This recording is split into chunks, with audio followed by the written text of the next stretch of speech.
se conecta solo. Pues ara. Val.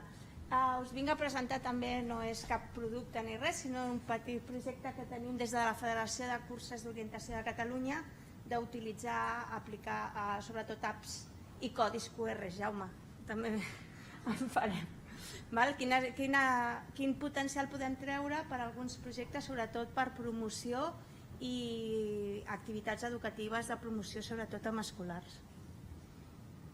Pels que no sabeu, per exemple, que són a l'orientació i demés, les curses d'orientació van sorgir com un entrenament militar a l'any 1888 a Suècia arrel de les noves edicions del mapa topogràfic, és a dir, està molt lligat amb la cartografia.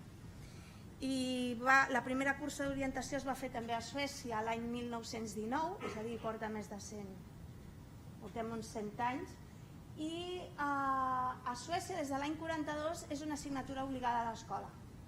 És a dir, els hi ensenyen tots els nens, surten sabent el que és interpretar un mapa, llegir un mapa.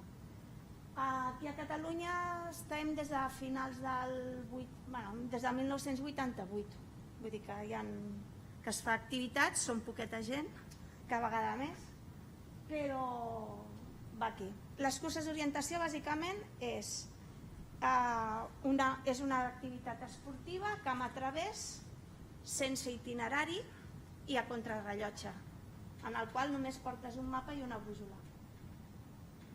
I has de passar per uns punts de pas. Aleshores, com nosaltres diem, el lema principal d'aquest esport és pensar i córrer. Qui vulgui tenir una bona forma física pot anar a fer running, però en aquest cas, per molt que corris, com no triïs bé l'estratègia, pensis, prenguis decisions bé, minimitzis els errors que facis, no farà res. Prima més a vegades a minimitzar errors i anar per on vas que no tenir una bona forma física. Els bons orientadors tenen les dues coses alhora, però és un esport familiar. Quan fem una competició tenim competidors des de 3-4 anys fins a 90 anys. Cadascú fa el seu circuit, depenent de la seva... estan distribuïts en base a aquestes dues coses, pensar i córrer, és a dir, hi ha una dificultat tècnica, una dificultat física i es distribueixen més o menys els circuits, amb la qual cosa fa que sigui un esport completament familiar. A vegades, en alguna família tenim 3 generacions que estan competint el mateix dia, cadascú a la seva categoria. Aleshores, a nivell de promoció, que és on ens interessa sobretot aplicar el que us he vingut a presentar, interessa molt aprendre a les escoles i com podem introduir i animar aquesta jovenalla que està pujant amb les eres digitals. A vegades el que fem és fer competicions al Tibidabo, que això els anima molt d'anar a un parc d'atraccions. Ara el proper dia 19 hi ha una competició al zoo per nens d'edats escolars. Llavors aquesta a vegades és una mica per poder-los que ho provin, sobretot que ho provin i que es puguin enganxar. L'altra manera també de poder provar-ho és fer circuits permanents.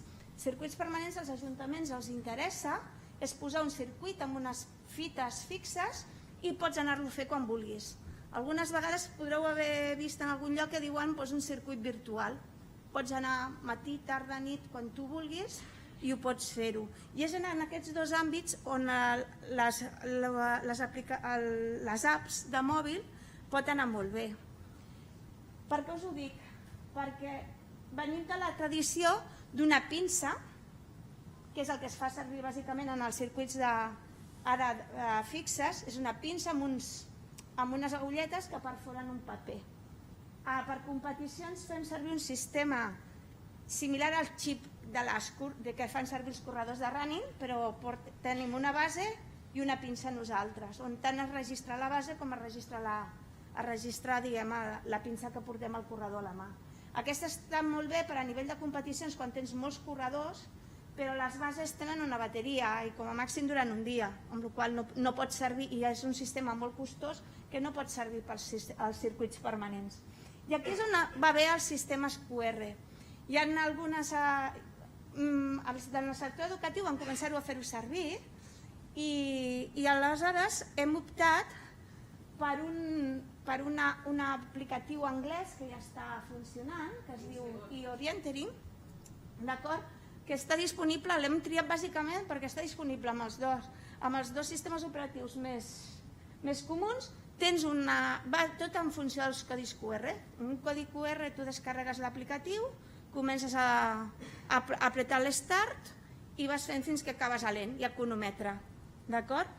I si voleu provar-ho, us animo a que el proper dia 18 en el campus nord, amb la gent de l'enginyeria de geomàtica, ho posarem en pràctica.